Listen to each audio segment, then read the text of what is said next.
What's up? Welcome back to my channel, Automatic Works.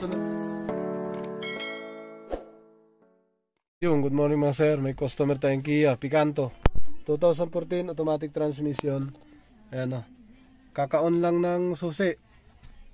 Hindi ko pa pinaandar. Nagsalpak tayo ng ECU na galing China. Bumili yung may-ari. Kasi sira na yung ECU, sunog yung una. Ngayon, tingnan natin. Ayan, nag-reading ako ng fault code. Nakapasok naman yun, nakapasok sa scan quick test, yan Kia Picanto, diretso na tayo. Nag-binumber ako kanina pero nabura ko na.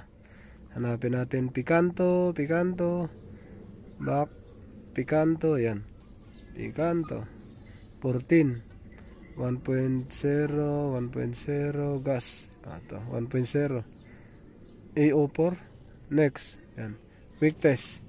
So quick test tayo, engine nabasa niya So ito ay bumili siya ng ECU ng China, walang ginalaw doon. Pagkabili kinabit agad namin, yan nabasa yung engine, nabasa yung automatic transmission, okay lahat hindi nagpi-failure. Yung EBS, ESP walang reading yung EBS. Tapos air conditioner, APS motor, engine meron, APS motor, immobilizer, smart key, automatic transaxle mahalaga, tsaka yung engine. Okay, so yan, tuloy-tuloy ang reading mga sir. Okay, nag 100. Okay, nag 100 siya. Paandarin natin to ngayon. Tingnan natin kung anong sitwasyon niya pag pinaandar.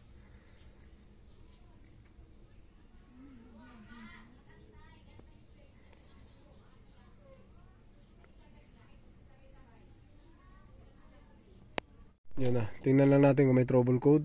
Walang fault code. Okay, kasi naka-okay nga siya.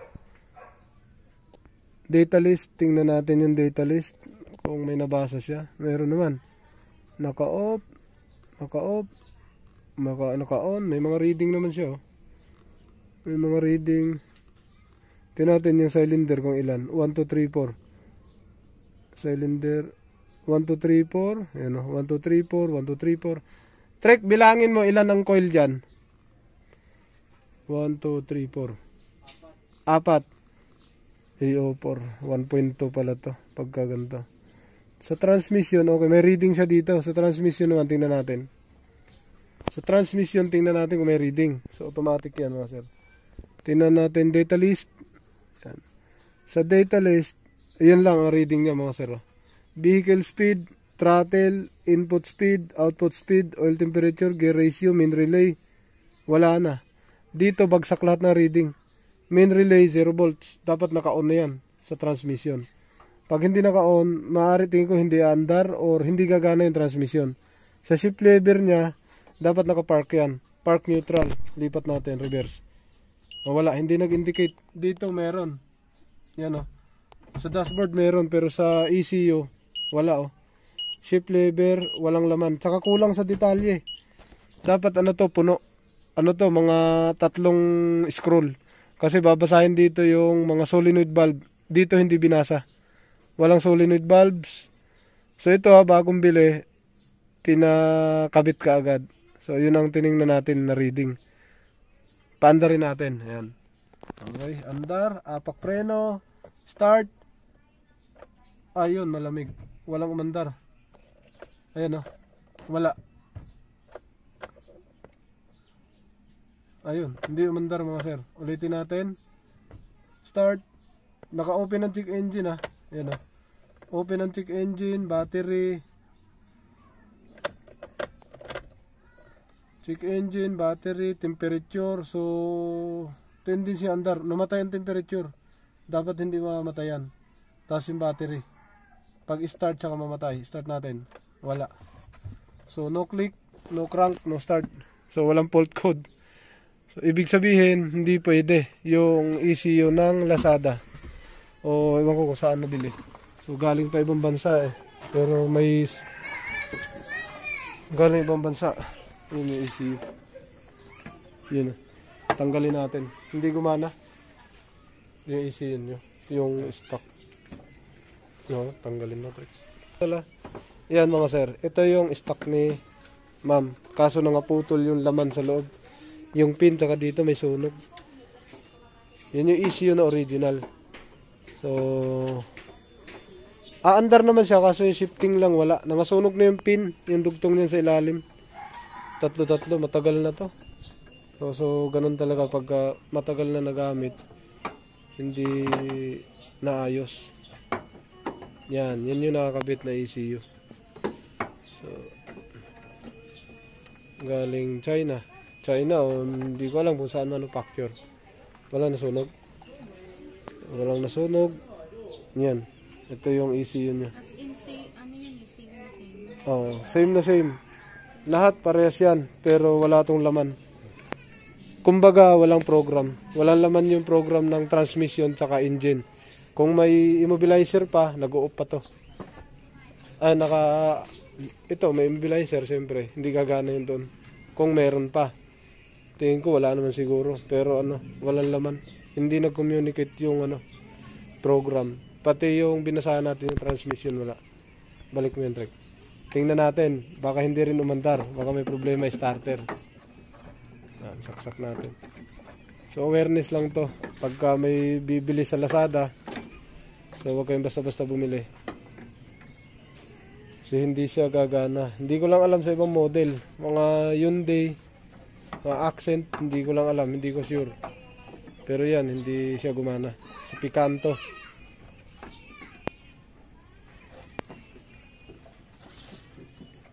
So palatandaan nyo may green. Yan. May green sa So madaming tanda. May green. Balik mo yung battery. Subukan natin to.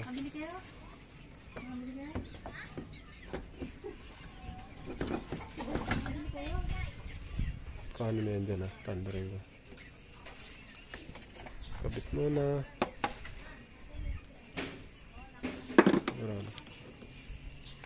Yan. Ipapaandar ako. Kung ano na siya. Ito na. Palit na tayo. Nagpalit ng ECU. Yan. Palit. On tayo. Yan On natin susi. Naka-on. Walang battery. Naka-on. Ang pinagkaiba naman dito, walang battery. Namatay din yung Start natin. Ayun. May battery pala. Ayun. Nagbi-blink-blink. Pag inapakan yung preno. Yun pag inapakan nalabas. Pag binitawan nalitaw. Ayun Okay. So tingnan natin. So diretso na tayo paandar siguro. Hindi na natin to i-scan. Pwede mag-quick test tayo. Pwede rin naman. Kung may reading din may reading din yung ECU. So ang tama nito transmission tingin ko. Ayun transmission nga. So yung engine complete. Yan Ito hindi to binasa sa isang ECU yung sinulpak natin. So tingnan lang natin yung comparison kung anong pinagkaiba. Yan hindi rin binasa. So may fault code, nakapasok din siya sa ECU yung stock. Yan may fault code 2. Re-readingin din natin yung transmission kung ilan yung mababasa natin diyan. Hindi na siguro. Ayan pasok, EPS, Euro 4. Yan, ito tingin ko hindi to nabasa doon. Hindi ko to nakita. Tsaka ito. Hindi ko to nakita. Ayan So, sakto. Parehas lang sila ng reading pala. 5. Basahin natin ang transmission. Para may idea kayo. Sa live data test pa lang. Na makikita natin. Yan Data list. Back. Trouble code muna. Sa trouble code, pressure. Tapos input. Yan nasira. Tapos dito sa data list. Check all.